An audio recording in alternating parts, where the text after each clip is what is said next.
Functions. Functions C++ലെ ഏറ്റവും പ്രധാനപ്പെട്ട ഒരു ടോപ്പിക്കാണ്. ഈ ഫങ്ഷൻസ് എന്താ എന്നറിയണമെന്നുണ്ടെങ്കിൽ നമുക്കതിന് മുന്നേ കുറച്ച് കാര്യങ്ങൾ അറിഞ്ഞിരിക്കണം. അതിലൂടെ നമുക്ക് ഫങ്ഷൻ എന്താണെന്നും അതിൻ്റെ ഡെഫിനിഷൻ എന്താണെന്നും ഡിഫറെൻറ്റ് ടൈപ്പ് ഓഫ് ഫങ്ഷൻസ് ഏതൊക്കെയാണെന്നും അതെങ്ങനെയാണ് നമ്മൾ പ്രോഗ്രാമിംഗ് ലാംഗ്വേജിൽ ഉപയോഗിക്കുന്നതെന്നും നമുക്ക് മനസ്സിലാക്കിയെടുക്കാം.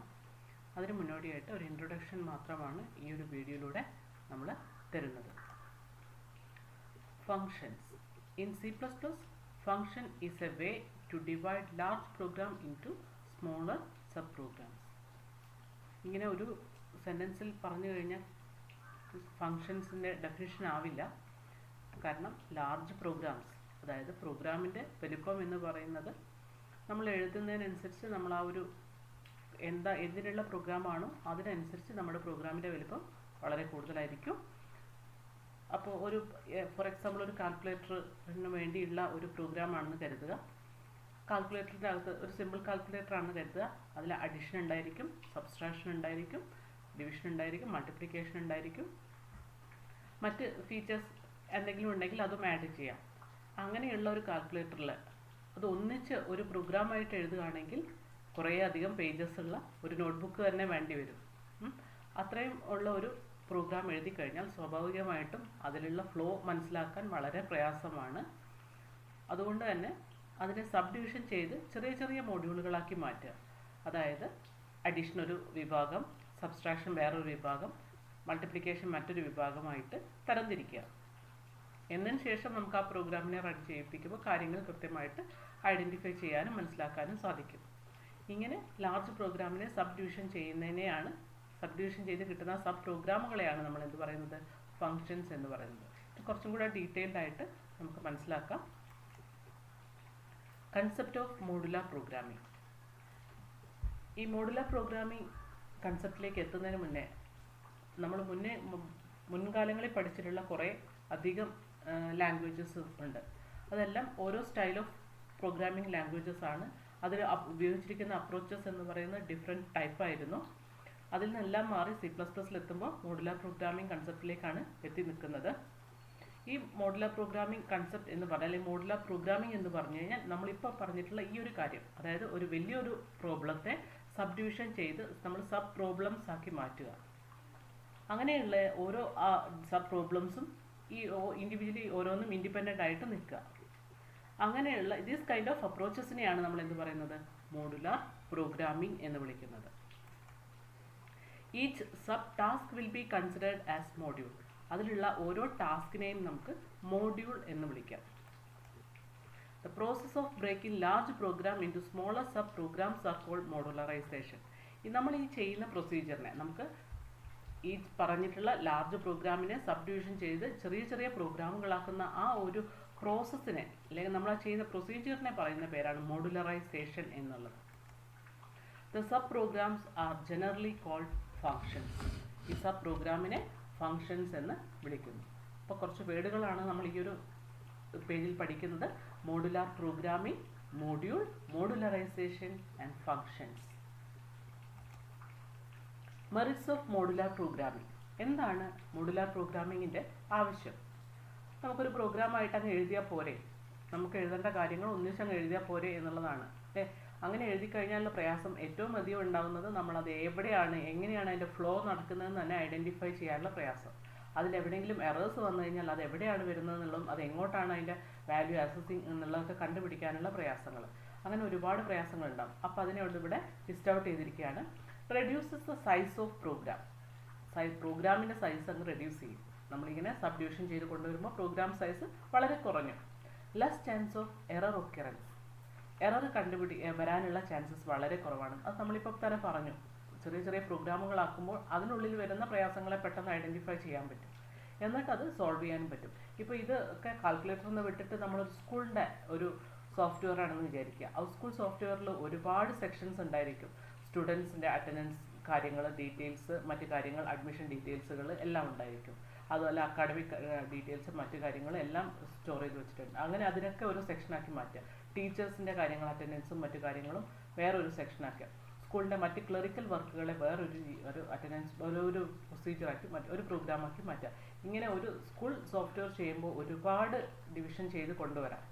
എന്നിട്ട് അത് ഓരോന്നും ചെയ്യുമ്പോൾ ഓരോന്നിലും വരുന്ന പ്രയാസങ്ങളെ നമുക്ക് പെട്ടെന്ന് ഐഡൻറ്റിഫൈ ചെയ്ത് പ്രോബ്ലംസിനെ സോൾവ് ചെയ്യാൻ പറ്റും. റെഡ്യൂസിങ് പ്രോഗ്രാമിംഗ് കോംപ്ലക്സിറ്റി, അത് തന്നെയാണ് ഇപ്പോൾ ഞാൻ പറഞ്ഞിട്ടുള്ളത്. നമ്മുടെ പ്രോഗ്രാമിങ്ങിൻ്റെ കോംപ്ലക്സിറ്റി കുറഞ്ഞു കിട്ടും. അത് സബ്ഡിവിഷൻ ചെയ്ത് കഴിഞ്ഞാൽ അത് സ്വാഭാവികമായിട്ടും ആ കോംപ്ലക്സിറ്റി കുറയും. ഇംപ്രൂവ് റീയൂസബിലിറ്റി കൂടും എന്നുള്ളത്. ഇപ്പോൾ സപ്പോസ് ഒരു സ്റ്റുഡൻസിൻ്റെ ഒരു അഡ്മിഷൻ സമയത്തുള്ള ഡീറ്റെയിൽസ് അത് നമ്മളൊരു പ്രത്യേകമായിട്ടുള്ള പ്രോഗ്രാമായിട്ടാണ് ചെയ്തിരിക്കുന്നതെന്ന് കരുതുക.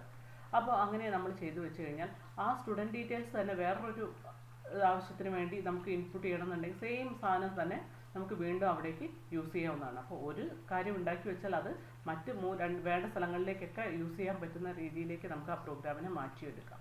അപ്പോൾ അത് ഇംപ്രൂവ് റീയൂസബിലിറ്റി, അതാണ് ഇതിൻ്റെ മറ്റൊരു ഇമ്പോർട്ടൻ്റ് ആയിട്ടുള്ള മെറിറ്റ്സ് എന്ന് പറയുന്നത്. അപ്പോൾ ഈ 4 മെറിറ്റ്സ് ഓർത്ത് വയ്ക്കുക.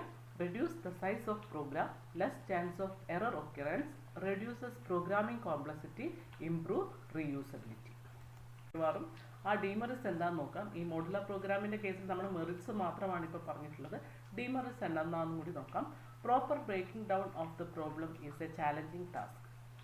ഒരു വലിയ പ്രോഗ്രാമിനെ സബ് ഡിവിഷൻ ചെയ്യുക എന്ന് പറയുന്നത് ഒരു ചലഞ്ചിങ് ടാസ്ക്കാണ്. അത് നമുക്ക് തന്നെ നോക്കിയാൽ അറിയാവുന്ന കാര്യമാണ്. സ്കൂൾ സോഫ്റ്റ്വെയറിനെ കുറിച്ച് പറഞ്ഞു.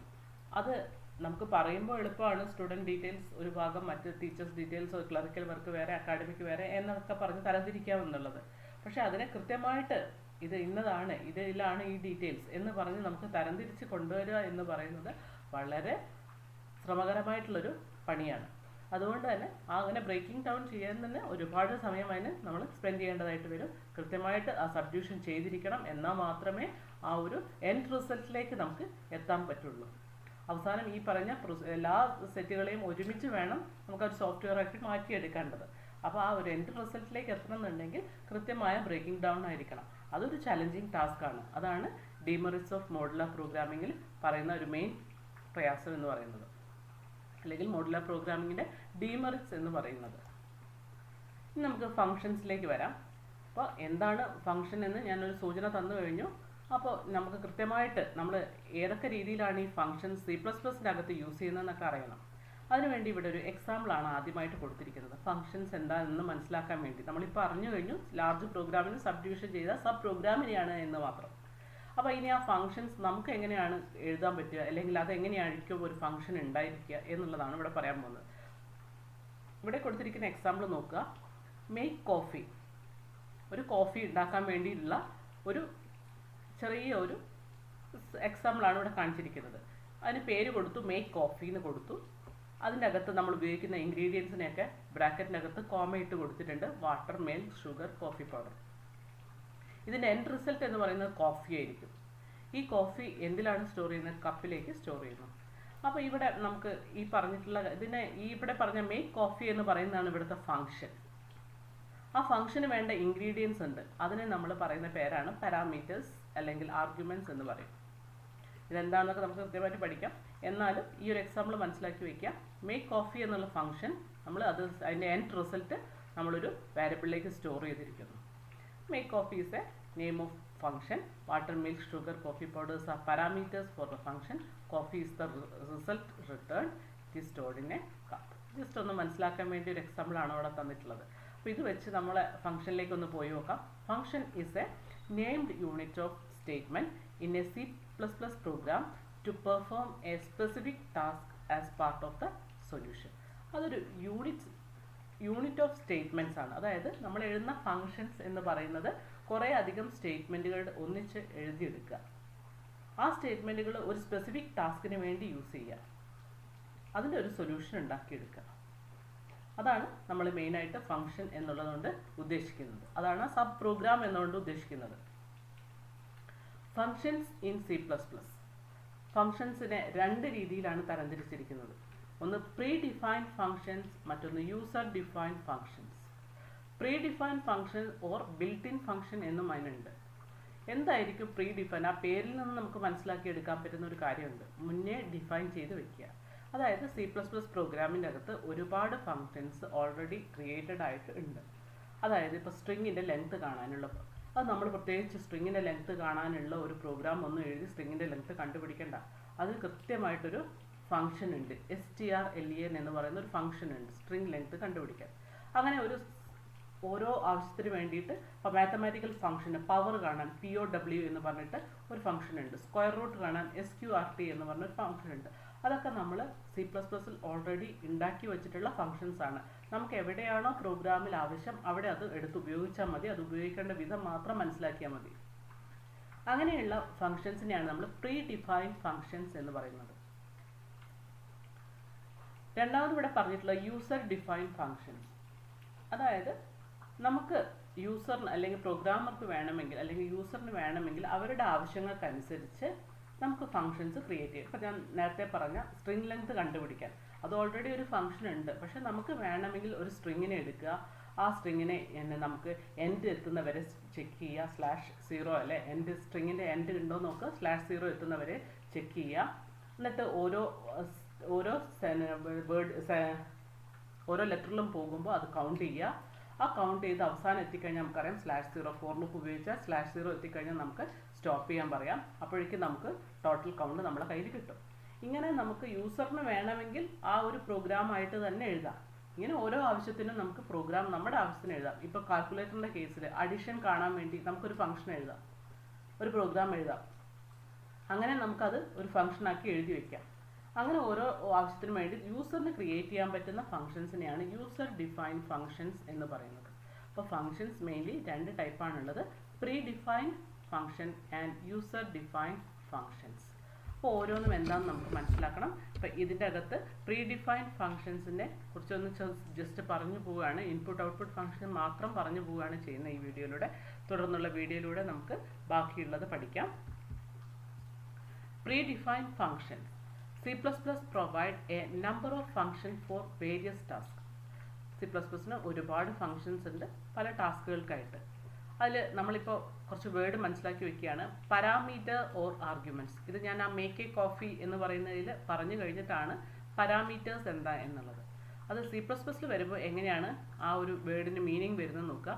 To invoke a function that requires some data for performing the task. Such data is called parameters.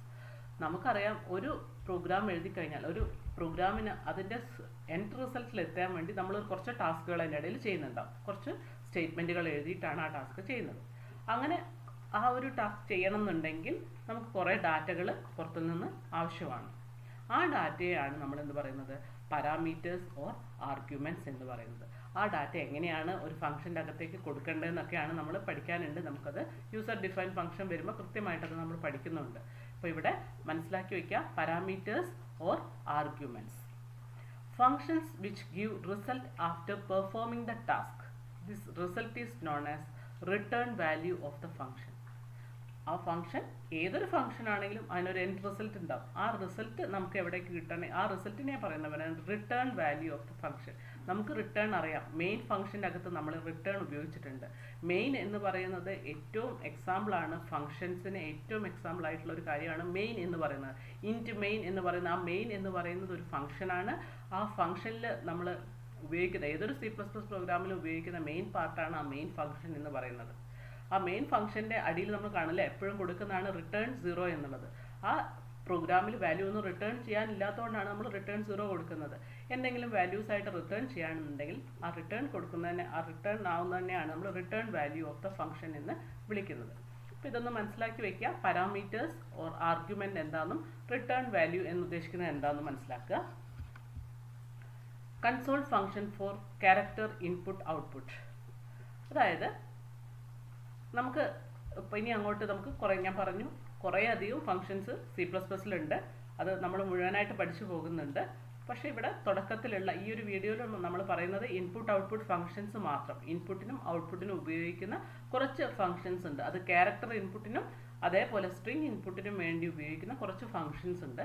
ആ ഫങ്ഷൻസിനെ ഒന്ന് പരിചയപ്പെടുത്തുകയാണ് ചെയ്യുന്നത്. ക്യാരക്ടർ ഇൻപുട്ട് ഔട്ട്പുട്ടിന് വേണ്ടി ഉപയോഗിക്കുന്ന ഇവിടെ പറഞ്ഞിരിക്കുന്ന 2 ഫങ്ഷൻസ് ആണ്. ഒരു ഫംഗ്ഷൻ ആണെന്ന് മനസ്സിലാക്കാൻ വേണ്ടിയാണ് ഈ ബ്രാക്കറ്റ് ഉപയോഗിച്ചാൽ നമുക്കത് ഫംഗ്ഷൻ ആണെന്ന് ഐഡൻറ്റിഫൈ ചെയ്യാം. ഗെറ്റ് ക്യാർ, അതായത് പുട്ട് ക്യാർ എങ്ങനെ വേണമെങ്കിലും ഇതാക്കാം. PUT CHAR, പുട്ട് കെയർ എന്ന് പറയുന്നുണ്ട്, ഗെറ്റ് കെയർ എന്നും പറയാം. അപ്പോൾ ഇത് എന്തിനാണ് ഉപയോഗിക്കുന്നതെന്ന് നോക്കാം. നമ്മളിവിടെ പറഞ്ഞു ക്യാരക്ടർ ഇൻപുട്ട് ഔട്ട്പുട്ടിന് വേണ്ടിയിട്ടാണെന്ന്. അപ്പോൾ നമുക്ക് നോക്കാം. ഹെഡർ ഫയൽ CSTDIO, ഇത് നമുക്കൊരു പുതിയ കാര്യമാണ്. CSTDIO നമ്മൾ സാധാരണയായിട്ട് ഹെഡർ ഫയലായിട്ട് ഉപയോഗിക്കുക ഹാഷ് ഇൻക്ലൂഡ് IOStream മാത്രമായിരുന്നു. ഇനി ഇങ്ങനെയുള്ള പുതിയ പുതിയ ഫങ്ഷൻസ് ഉപയോഗിക്കുകയാണെങ്കിൽ നമ്മൾ പുതുതായിട്ട് ചില ഹെഡർ ഫയലുകൾ യൂസ് ചെയ്യേണ്ടതായിട്ട് വരും. അപ്പോൾ അത് ഏത് ലൈബ്രറി ഫയൽസ് ആണോ അത് ലിങ്ക് ചെയ്യിപ്പിക്കാൻ വേണ്ടി നമ്മൾ ഹെഡർ ഫയൽസ് യൂസ് ചെയ്യും. അങ്ങനെ ഉപയോഗിക്കുന്നുണ്ടെങ്കിൽ നമ്മളിതിപ്പോൾ ഗെറ്റ് കെയറും പുട്ട് കെയറും ഉപയോഗിക്കുന്നുണ്ടെങ്കിൽ അതിൻ്റെ മുകളിൽ CSTDIO എന്നുള്ള ഒരു ഹെഡർ ഫയലും കൂടി നമ്മൾ ഇൻക്ലൂഡ് ചെയ്യിപ്പിക്കണം. അപ്പോൾ ഹാഷ് ഇൻക്ലൂഡ് IOStream അവിടെ ഉണ്ടായിരിക്കും. അതിൻ്റെ തൊട്ട് താഴെയായിട്ട് ഹാഷ് ഇൻക്ലൂഡ് CSTDIO എന്നും കൂടി കൊടുക്കുക. എന്നാൽ മാത്രമേ ഇത് കൃത്യമായിട്ട് വർക്ക് ചെയ്യുള്ളൂ. അപ്പോൾ ഗെറ്റ് കെയർ എന്നുള്ള ഫംഗ്ഷൻ എന്തിനു ഉപയോഗിക്കുന്നു നോക്കാം. This function return the character that is input through the keyboard. ഒരു കീബോർഡിൽ നിന്ന് നമ്മൾ പ്രസ് ചെയ്യുന്ന ഏതെങ്കിലും ഒരു ക്യാരക്ടറിനെ നമ്മുടെ ഒരു വേരിയബിളിലേക്ക് കൊടുക്കണം എന്നുണ്ടെങ്കിൽ അതിനു വേണ്ടി ഉപയോഗിക്കുന്ന ഫംഗ്ഷനാണ് ഗെറ്റ് കെയർ. അതായത് ക്യാരക്ടറിനെ ഒരു ഇൻപുട്ട് ചെയ്യാൻ വേണ്ടി നമ്മൾ ഉപയോഗിക്കുന്ന ഫംഗ്ഷനാണ് ഗെറ്റ് കെയർ. നമ്മൾ CIN ഉപയോഗിച്ചാണ് നമ്മൾ ചെയ്തിട്ടുണ്ടായിരുന്നത് അല്ലേ. CINൻ്റെയും COUTൻ്റെയും പോരായ്മകളൊക്കെ നമ്മൾ പഠിച്ചു കഴിഞ്ഞതാണ്. അപ്പോൾ ഇവിടെ ഗെറ്റ് കെയർ ഉപയോഗിക്കുന്നത്, ഗെറ്റ് കെയർ അടുപ്പിച്ച് എഴുതുക, ഗെറ്റ് കെയർ ഉപയോഗിക്കുന്നത് നമ്മുടെ കീബോർഡിൽ നിന്ന് നമ്മൾ ഇൻപുട്ട് ചെയ്യുന്ന ഏതൊരു ക്യാരക്ടർ ആണെങ്കിലും അത് വാല്യൂ എവിടേക്ക് ഇൻപുട്ട് ആവും. ഇങ്ങനെ ഒരു സ്റ്റേറ്റ്മെൻറ്റ് കൊടുത്തു കഴിഞ്ഞാൽ അത് CHലേക്ക് ഇൻപുട്ട് ആയിക്കോളും. ഇതിങ്ങനെ ക്യാരക്ടർ CHAR എന്ന് പറയുന്ന ഡിക്ലറേഷനാണ്. ഇതിൻ്റെ കൂടെ തന്നെ എഴുതണമെന്ന് യാതൊരു നിർബന്ധമില്ല. നമ്മൾക്കിവിടെ CHAR എന്ന ആദ്യം ഒരു സ്റ്റേറ്റ്മെൻറ്റ് കൊടുക്കാം. രണ്ടാമതായിട്ട് CH = ഗെറ്റ് കെയർ എന്ന് പറഞ്ഞ് കൊടുക്കാം. ഞാനിപ്പോൾ 2 സ്റ്റേറ്റ്മെൻറ്റ് എഴുതുന്നതിന് പകരം ഒറ്റ സ്റ്റേറ്റ്മെൻറ്റിൽ എഴുതിയെന്നേ ഉള്ളൂ. അപ്പോൾ ഇങ്ങനെ കൊടുത്തു കഴിഞ്ഞാൽ നമ്മൾ ഇൻപുട്ട് ചെയ്യുന്ന ഏതൊരു വാല്യൂ ഗെറ്റ് കെയർ ആക്സസ് ചെയ്തിട്ട് ഏതിലേക്ക് കൊടുത്തോളും, CH എന്ന് പറയുന്ന വേരിയബിളിലേക്ക് ആക്സസ് ആയിക്കോളും. അപ്പോൾ ഇതാണ് ഗെറ്റ് കെയർ. അപ്പോൾ this function return the character that is input through the keyboard. കീബോർഡിൽ നിന്ന് വാല്യൂ ഇൻപുട്ട് ചെയ്യാൻ വേണ്ടി ഉപയോഗിക്കുന്നതാണ് ഗെറ്റ് കെയർ. അടുത്തതായിട്ട് putchar. This function display the character given as the argument on the standard output unit. നമുക്ക് എന്തെങ്കിലും പ്രിന്റ് ചെയ്യിപ്പിക്കണം, സ്ക്രീനിലേക്ക് പ്രിന്റ് ചെയ്യിപ്പിക്കേണ്ട ക്യാരക്ടേഴ്സ് ഉണ്ടെങ്കിൽ അതിനുപയോഗിക്കുന്നതാണ് പുട്ട് കെയർ. ക്യാരക്ടർ CH എന്ന് പറയുന്നത് ഞാനൊരു വേരിയബിൾ ആക്കിയിട്ട് എടുത്തു. അതിന് B എന്നുള്ള വാല്യൂ അതിൽ കൊടുത്തു. ഒരൊറ്റ ഇതുള്ളതുകൊണ്ടാണ് സിംഗിൾ കോട്ട്സിലാണ് കൊടുത്തിരിക്കുന്നത്. അത് നമുക്ക് അറിയാവുന്നതാണ് അല്ലേ. ക്യാരക്ടർ വാല്യൂ ആണെങ്കിൽ സിംഗിൾ കോട്ട്സിലാണ് കൊടുക്കുക. അതിനൊന്ന് പ്രിന്റ് ചെയ്യിപ്പിക്കണം എന്ന് വിചാരിക്കും. അപ്പോൾ നമ്മൾ എന്ത് ചെയ്യും, പുട്ട് കെയർ CH എന്ന് എഴുതി കൊടുത്താൽ മതി. ഇത് എഴുതി കൊടുത്താൽ ഡയറക്റ്റായിട്ട് പ്രിന്റ് ചെയ്തോളൂ. ഇത് ജസ്റ്റ് ഒരു എക്സാമ്പിളിന് വേണ്ടിയാണ് ഇങ്ങനെ കാണിച്ചിരിക്കുന്നത്. ഇങ്ങനെ കൊടുത്ത് ഇത് പ്രിന്റ് ചെയ്യിപ്പിക്കേണ്ട ആവശ്യം നമുക്ക് വരാറില്ല. എന്നാൽ പോലും ഇങ്ങനെ പ്രിന്റ് ചെയ്യണമെന്നുണ്ടെങ്കിൽ ഒരു CH എന്ന് പറയുന്ന വേരിയബിളിലുള്ള എന്തെങ്കിലും ഒരു ക്യാരക്ടറിനെ പ്രിന്റ് ചെയ്യിക്കാൻ വേണ്ടി നമ്മൾ ഉപയോഗിക്കുന്നതാണ് പുട്ട് കെയർ CH. ഇനി അതല്ല, നമുക്കൊരു C എന്ന് പറയുന്ന ഒരു ക്യാരക്ടർ തന്നെയാണ് പ്രിന്റ് ചെയ്ത് സ്ക്രീനിൽ വരേണ്ടത്. എവിടെയെങ്കിലും ഒരു സ്ക്രീനിൽ പുട്ട് കെയർ C എന്നുള്ള വാല്യൂ വരണമെന്നുണ്ടെങ്കിൽ അവിടെ നമുക്ക് എന്ത് കൊടുത്താൽ മതി, പുട്ട് കെയർ സിംഗിൾ കോട്ട്സിൻ്റെ അകത്ത് C എന്നുള്ള ഡയറക്റ്റ് ആയിട്ട് എഴുതി കൊടുത്താൽ മതി. ഇങ്ങനെ കൊടുത്താലും പ്രിൻ്റ് ആയിട്ട് വരും. ഇനി അതിന് പകരം നമ്പറാണ് നമ്മൾ കൊടുക്കുന്നതെങ്കിൽ 97 അല്ലേ, ഇങ്ങനെ കൊടുത്തു കഴിഞ്ഞാൽ ഒരു പ്രത്യേകതയുണ്ട്. ഇത് ആസ്കി വാല്യൂ ആണ് കൺസിഡർ ചെയ്യുക. ഇങ്ങനെ കൊടുത്തു കഴിഞ്ഞാൽ ക്യാരക്ടർ ഫംഗ്ഷൻ ആണ്, അതിൻ്റെ അകത്ത് നമ്പർ കൊടുത്തു കഴിഞ്ഞാൽ അതിൻ്റെ ആസ്കി വാല്യൂ ഇതിന് ഇക്വലൻ്റ് 97 ഇക്വലൻ്റ് ആയിട്ടുള്ള ഏതോ ഒരു ക്യാരക്ടർ ഉണ്ടാവും. അത് ഇപ്പോൾ 97 ഇക്വലൻ്റ് ആയിട്ടുള്ളത് സ്മോൾ ലെറ്റർ A ആണ്. അപ്പോൾ അത് പ്രിൻ്റ് ചെയ്യും A എന്ന്. എയുടെ ആസ്കി വാല്യൂ ആണ് 97. അപ്പോൾ ഇത് കൃത്യമായിട്ട് അവിടെ പ്രിൻ്റ് ആയിക്കോളും. Stream function four input output operations. അപ്പോൾ നമ്മളിപ്പോൾ console function four input output operations പഠിച്ചു. ക്യാരക്ടറിനെ ഇൻപുട്ട് ചെയ്യാൻ വേണ്ടി 2 എണ്ണം പഠിച്ചിട്ടുണ്ട്. അതേപോലെ തന്നെ 2 ഇൻപുട്ട് ഔട്ട്പുട്ട് ഫംഗ്ഷൻസും കൂടെ പഠിക്കുകയാണ്. IOStream എന്നുള്ള ഹെഡർ ഫയൽ നമ്മൾ സാധാരണയായിട്ട് യൂസ് ചെയ്യുന്ന ഹെഡർ ഫയൽസ് തന്നെയാണ്. പ്രത്യേകിച്ച് എടുത്ത് പറഞ്ഞു എന്ന് മാത്രമേ ഉള്ളൂ. ഇവിടെ നമുക്കത് പറയേണ്ട ആവശ്യമൊന്നുമില്ല. എന്നാലും IOStream തന്നെയാണ് ഇവിടുത്തെ ഹെഡർ ഫയൽ. ഈ ഒരു നമ്മൾ പഠിക്കാൻ പോകുന്ന ഫംഗ്ഷൻസ് ഉപയോഗിക്കുകയാണെങ്കിൽ അതിന് IOStream തന്നെ മതി. അത് നമ്മൾ ഓൾറെഡി ഉപയോഗിക്കുന്നതാണ്. അപ്പോൾ നോക്കുക, ഇൻപുട്ട് ഫംഗ്ഷൻ. ഇൻപുട്ടിന് വേണ്ടി നോക്കുക. This function allow the input of character and string data. String ഡാറ്റേനെയും അതേപോലെ തന്നെ ക്യാരക്ടേഴ്സിനെയും ഇൻപുട്ട് ചെയ്യാൻ വേണ്ടിയുള്ള 2 ഫംഗ്ഷൻസ് ആണ് ഇവിടെ എഴുതിയിരിക്കുന്നത്. scin.get. scin എന്ന് ഉപയോഗിക്കുന്നതുകൊണ്ട് തന്നെ നമുക്ക് സ്ട്രീം ഫംഗ്ഷൻസ് ആണെന്ന് മനസ്സിലാക്കാം. scin.get, scin.getLine. ഇത് ഇൻപുട്ട് ചെയ്യാൻ, ക്യാരക്ടറിനെ ഇൻപുട്ട് ചെയ്യാനും മറ്റൊന്ന് സ്ട്രിങ്ങിനെ ഇൻപുട്ട് ചെയ്യാനും വേണ്ടിയാണ് ഉപയോഗിക്കുന്നത്. അപ്പോൾ ഇത് ഓരോന്ന് എങ്ങനെയാണ് ഉപയോഗിക്കുന്നത് നോക്കാം. It can accept A single character or multiple characters through the keyboard. Character CH എന്നും ഒരു അറേ str എന്ന് പറയുന്ന ഒരു അറേ എടുത്തിട്ടുണ്ട്. 10 വാല്യൂസ് ഉൾക്കൊള്ളാൻ പറ്റും. CH cin.get.ch എന്ന് കൊടുത്തു. നമ്മൾ എന്തെങ്കിലും വാല്യൂ ഇൻപുട്ട് ചെയ്യുന്നുണ്ടെങ്കിൽ അതിനകത്ത് കൊടുത്താൽ മതി, വാല്യൂ ഇൻപുട്ട് ആയിക്കോളും. cin.get.ch ഇങ്ങനെ കൊടുത്തു കഴിഞ്ഞാൽ CHൻ്റെ അകത്തുള്ള വാല്യൂസ് നമുക്ക് എന്തിലേക്ക് നമ്മുടെ കീബോർഡിൽ നിന്ന് പ്രസ് ചെയ്യുന്ന CHൻ്റെ അകത്തേക്കുള്ള വാല്യൂസ് എന്താണോ അത് നമ്മൾ ഇൻപുട്ട് CHലേക്ക് വന്നോളും. ഇങ്ങനെ ഡയറക്റ്റ് ആയിട്ട് കൊടുക്കാം. cin.get.str,10 ഇങ്ങനെ കൊടുത്തു കഴിഞ്ഞാൽ നമ്മൾ ഇൻപുട്ട് ചെയ്യുന്ന വാല്യൂ str എന്ന് പറയുന്ന വേരിയബിളിൽ 10 വാല്യൂസ് വരെ ഉൾക്കൊള്ളാനാവും. കാരണം ഇതൊരു അറേ ആയതുകൊണ്ട് നമുക്ക് 10 കൊള്ളുമെന്ന് ഇവിടെ കൃത്യമായിട്ട് പറയാൻ പറ്റും. അപ്പോൾ ഇതാണ് cin.get എന്ന് പറയുന്ന ഫംഗ്ഷൻ. ഇതിൻ്റെ ഹെഡർ ഫയലിൽ വ്യത്യാസമില്ല, നമ്മൾ IOStream തന്നെയാണ് യൂസ് ചെയ്യുന്നത്. cin.getLine it accept A string through the keyboard. നമുക്ക് സ്ട്രിംഗ് ഇൻപുട്ട് ചെയ്യണമെന്നുണ്ടെങ്കിൽ നമ്മൾ ഉപയോഗിക്കുന്ന ഒരു ഫംഗ്ഷനാണ് cin.getLine. ഫംഗ്ഷനെ കാണിക്കാൻ വേണ്ടിയാണ് ഈ ബ്രാക്കറ്റ് ഉപയോഗിക്കുന്നത്. ഒന്നുകൂടി ഓർമ്മപ്പെടുത്തുകയാണ്, അറേക്ക് വേണ്ടി നമ്മൾ ഉപയോഗിക്കുന്ന ബ്രാക്കറ്റ് ഈ ഒരു ടൈപ്പ് ഓഫ് ബ്രാക്കറ്റ് ആയിരുന്നു. ഫംഗ്ഷനെ കാണിക്കാൻ വേണ്ടി ഈ ഒരു ബ്രാക്കറ്റാണ് യൂസ് ചെയ്യുക. താഴെ കൊടുത്തിരിക്കുന്നത് നോക്കുക, cin.getLine str,len. അത് പറയുന്നത് എന്താണെന്ന് വെച്ചാൽ നമ്മൾ സ്ട്രിങ്ങിൻ്റെ ലെങ്ത് കൂടെ പറഞ്ഞു കൊടുക്കാം. നമുക്ക് നമ്മുടെ സീൻ ചെയ്യുന്ന സമയത്ത് നമുക്ക് ഒരു സ്ട്രിങ്ങിന് കൊടുക്കാൻ ഉദ്ദേശിക്കുന്ന ലെങ്ത് എത്രയാണെന്നുള്ളത് കൂടി ഇവിടെ പറഞ്ഞു കൊടുക്കാം. അപ്പോൾ നമ്മൾ കീബോർഡിൽ നിന്ന് ഇപ്പോൾ ഹെലോ എന്നടിക്കുകയാണെങ്കിൽ ഹെലോ എന്നടിക്കുന്ന ആ 5 ലെറ്റേഴ്സ് ഇവിടെ സ്ട്രിങ് ലെങ്ത് നമുക്ക് 5 എന്ന് കൊടുക്കാം. നമ്മൾ കൊടുക്കുന്ന ഹെലോ എന്നുള്ള സ്ട്രിങ് str-ലേക്ക് ഇൻപുട്ട് ആയിക്കോളും. അപ്പോൾ അങ്ങനെ നമുക്ക് വാല്യൂസ് ഇൻപുട്ട് ചെയ്യാൻ പറ്റും എന്നുള്ളതാണ് cin.getLine-ൻ്റെ യൂസ് എന്ന് പറയുന്നത്. അപ്പോൾ അതേപോലെ തന്നെ അത് ഇപ്പോൾ ഇതും ഇൻപുട്ടിനും ഔട്ട്പുട്ടിനും ഉള്ള ഫങ്ഷൻസ് ഉണ്ട്. ഇൻപുട്ടിലുള്ള രണ്ടെണ്ണമാണ് ഇപ്പോൾ നമ്മൾ പറഞ്ഞത്, cin.get ആൻഡ് cin.getLine. ഇനി ഔട്ട്പുട്ടിന് വേണ്ടി ഉപയോഗിക്കുന്നത് നോക്കാം. Output functions allow a stream of bytes to flow from memory into an output object. നമുക്കറിയാവുന്ന കാര്യം അല്ലേ, മെമ്മറിയിൽ നിന്ന് ഔട്ട്പുട്ട് ചെയ്യാൻ വേണ്ടിയിട്ടാണ് നമ്മൾ ഉപയോഗിക്കുന്നതാണ് ഔട്ട്പുട്ട് ഫങ്ഷൻസ്. cout.put പുട്ട് എന്ന് പറയുന്നതും നമ്മൾ നേരത്തെ മനസ്സിലാക്കി വെച്ചിട്ടുള്ളതാണ്. പുട്ട് എന്ന് പറയുന്നത് പുട്ട്സ് എന്നും ഗെറ്റ്സ് എന്നുള്ള 2 ഫംഗ്ഷൻ നമ്മൾ മുന്നേ പഠിച്ചിട്ടുണ്ട് സ്ട്രിങ്ങിന് വേണ്ടിയിട്ട് അല്ലേ. അതേ ഇത് തന്നെയാണ് ഇതിൻ്റെയും ഹെഡർ ഫയൽ cout ഉള്ളതുകൊണ്ട് IOStream തന്നെയാണ്. cout.put cout.write എന്നുള്ളതാണ്. cout.write എന്താണെന്ന് നോക്കാം നമുക്ക്. This function display the string contain in the arguments. അപ്പോൾ ഇതിപ്പോൾ നമുക്ക് ഡയറക്റ്റ് ആയിട്ട് ഹെലോ എന്നുള്ളൊരു വേർഡ് നമുക്ക് ഇൻപുട്ട് ചെയ്യണമെന്നുണ്ടെങ്കിൽ നമ്മൾ എന്ത് കൊടുത്താൽ മതി, cout.write എന്ന് കൊടുക്കുക. cout.write-ലേക്ക് ഇൻപുട്ട് ആയിക്കോളും. നമ്മളിവിടെ പറഞ്ഞിട്ടുള്ള cout.put ഒന്ന് നോക്കാം. cout.put എന്ന് പറയുന്നത് ക്യാരക്ടറിനെ ഇൻപുട്ട് ചെയ്യാൻ വേണ്ടിയിട്ടാണ്. cout.put ch എന്ന് കൊടുക്കാം. cout.put b എന്നുള്ള ഡയറക്റ്റ് ആയിട്ട് നമുക്ക് പ്രിന്റ് ചെയ്യാൻ കൊടുക്കാം. cout.65 എന്ന് പറഞ്ഞാൽ 65-ന് ഇക്വലൻ്റ് ആയിട്ടുള്ള ഏതാണോ ASCII വാല്യൂ ആയിട്ടുള്ള ഒരു ക്യാരക്ടർ ഉള്ളത് ആ ക്യാരക്ടർ ഇവിടെ ഡിസ്പ്ലേ ചെയ്യും. അത് ക്യാപിറ്റൽ ലെറ്റർ A ആയിരിക്കും. ഇങ്ങനെ നമുക്ക് ഇഷ്ടമുള്ള കാര്യങ്ങളെ പ്രിന്റ് ചെയ്യിപ്പിക്കാൻ വേണ്ടി നമ്മൾ ഉപയോഗിക്കുന്ന ഒരു ഫംഗ്ഷനാണ് cout.put ആൻഡ് cout.write എന്ന് പറയുന്നത്. രണ്ടും മനസ്സിലാക്കി വയ്ക്കാം. അപ്പോൾ ഇൻപുട്ട് ചെയ്യാനും ഔട്ട്പുട്ട് ചെയ്യാനും ഉള്ള ഫങ്ഷൻസ് മാത്രമാണ് ഈ ഒരു വീഡിയോയിലൂടെ നമ്മൾ പഠിച്ചിട്ടുള്ളത്. തുടർന്നുള്ള വീഡിയോസിൽ കൂടുതൽ ഫങ്ഷൻസുകളുണ്ട്, ബിൽറ്റ് ഇൻ ഫങ്ഷൻസുകളുണ്ട്, യൂസർ ഡിഫൈൻഡ് ഫങ്ഷൻസ് ഉണ്ട്.